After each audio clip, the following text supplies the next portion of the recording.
Titikapin ko po na maging magaling talaga kayo. Nag-practice pa po ko namin, tabahin namin. Tignan po, tubukan niyo na po ako. Tignan na po.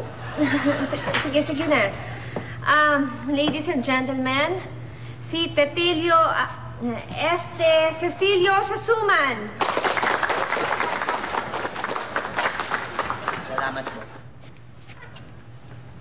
Ang pamagat po ng i-declaim ko ngayon ay sino ang dapat titihin?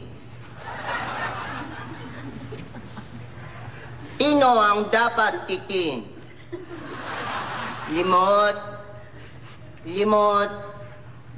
Tigna. Pengin ng limot.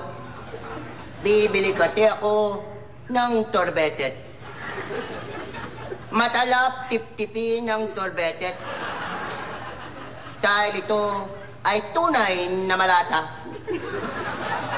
Buti na lang, may itang babae taking nagbigay ng 10 pito. Wala pa raw siyang matawa. Ang ibig sabihin, siya ay ang taya-taya ko dahil mahilig ako kung akong mag-aatawa, gusto ko ay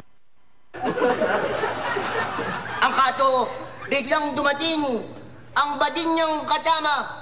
Inaway ako at tinuntok tanok ang takit-takit ng aking note.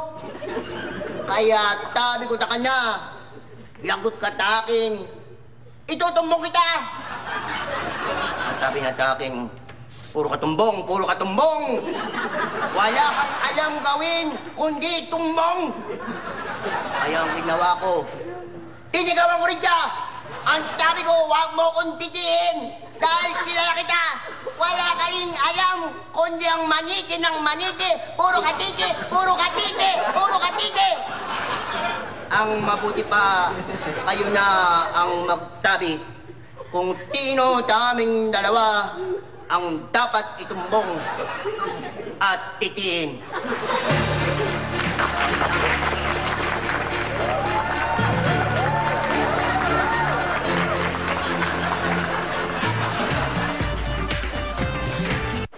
Before, I was happy naman with my facial cleanser. I don't